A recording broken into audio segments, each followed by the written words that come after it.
नमस्कार, मैं सोनिया सिंह और स्वागत करती हूँ आपके अपने चैनल बीट द कंपटीशन पे। बात करेंगे इस सेशन में हम लोग एनटीयूजीसी नेट के खास तौर पर ऑफिशियल डेट्स को लेकर। अगर कल मैं बात करूँ तो कल के दिन एनटीए ने अपना एक ऑफिशियल कैलेंडर जारी कर दिया है और उस ऑफिशियल कैलेंडर में एनटीए ने बकायदा यहाँ पर जेई के पेपर को 2 सेशन में, और अगर यहाँ पर आईसीएआर की बात की जाए, नीट है और सीयूटी के अगर पेपर की बात की जाए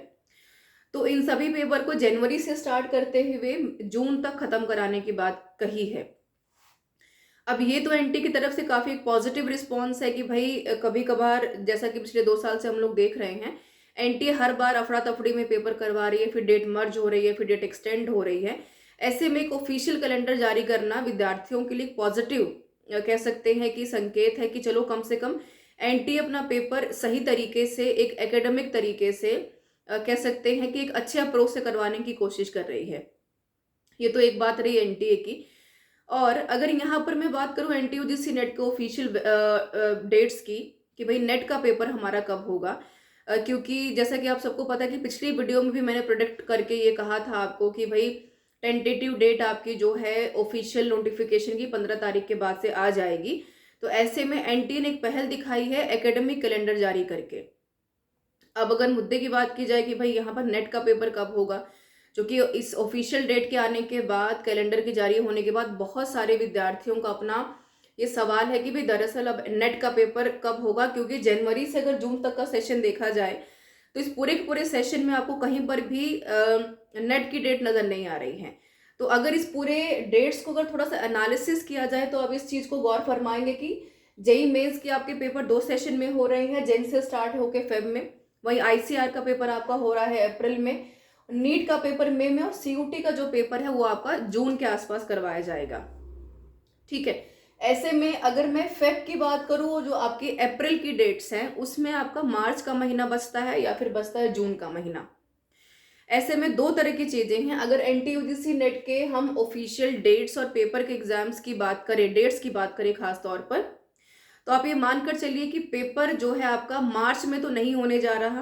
पहली बात। तो जून के आसपास इसका 90% चांस है कि जून में आपका एनटीयूजीसी नेट का पेपर हो। अब ऐसे में एक सवाल ये भी आता है कि क्या पेपर फिर से मर्ज होकर होगा, क्योंकि देखिए जनवरी से लेकर यहाँ पर अगर जून तक की बात की जाए तो ऐसे में कोई डेट खाली नजर नहीं आ रही है जिसमें कि पेपर को मर्ज न करने का कोई यहाँ पर रास्ता नजर आता हो। और अगर ऑफिशियल नोटिफिकेशन की बात की जाए तो जाहिर सी बात है कि भाई ये कैलेंडर जारी होने के बाद एनटीए दोबारा से मंथन करके एनटीयूजीसी नेट की जो डेट्स हैं हमारी 20 तारीख से लेकर 25 तारीख के बीच में, या फिर ये कहेंगे दिसंबर का जो आपका आखिरी सप्ताह रहेगा, उसमें एनटीए के द्वारा नेट के पेपर की जो डेट्स और ऑफिशियल नोटिफिकेशन है वो जारी कर दी जाएंगी, और यही एक रास्ता भी बचता है। अब ये तो पूरा आयोग के ऊपर डिपेंड करता है कि भाई पेपर मर्ज होकर होंगे, लेकिन जहां तक कर मर्ज होकर होंगे कि नहीं होंगे, लेकिन हाँ इसके चांसेस काफी ज्यादा लग रहे हैं कि इस बार भी आपका पेपर दिसंबर और जून का देखा जाए तो दिसंबर 2022 और जून 2023 का पेपर जून में मर्ज होकर करवाया जाएगा। तो ये छोटा सा एक एनालिटिकल कह सकते हैं कि एक अपडेट थी आप सभी लोगों को एनटीयूजीसी नेट की तरफ से। ये जो एक एनालिटिकल अपडेट उन सभी बच्चों के लिए है जो नेट के एग्जाम्स की डेट्स का वेट कर रहे हैं। तो आप मान के चलिए कि दिसंबर से फिर से जून तक का आपके पास मोटा मोटा 5 से 6 महीने का समय है यहाँ पर। उस 5 से 6 महीने में आप लोग अच्छी तैयारी कर सकते हैं और अपने नॉलेज को अपग्रेड कर सकते हैं, जो कि काफी ज्यादा जरूरी है नेट के पेपर को पास करना, क्योंकि जिस तरीके का पेपर आ रहा है वैसे में नेट के लिए अब एक अच्छा माइंडसेट, ऊपर से एक एनालिटिकल माइंडसेट का होना काफी ज्यादा इंपॉर्टेंट है, जो कि आपके पेपर को पास करवाने में और आपके पेपर को एक अच्छी रैंक देने में काफी हद तक आपकी मदद कर सकता है। तो देखते हैं कि 20 तारीख के बाद से एनटी का रुख क्या रहता है, और तैयारी अपनी जारी रखिए, बीट द कंपटीशन के साथ जुड़े रहिए, जहां पर नेट की तैयारी हम लोग प्रॉपर एक सिस्टमेटिक तरीके से करवा रहे हैं। वीडियो को मैक्सिमम टाइम शेयर कीजिए ताकि बच्चों का जो डाउट है वो क्लियर हो पाए। और बहुत बहुत धन्यवाद आप सभी लोगों का जो है मेरे साथ जुड़ने के लिए। और कमेंट बच्चों के बहुत सारे आते हैं, उसको लेकर एक वीडियो यहाँ पर मैंने आपको दी और खास तौर पर एक एनालिटिकल परसेप्शन भी यहाँ पर प्रेजेंट किया।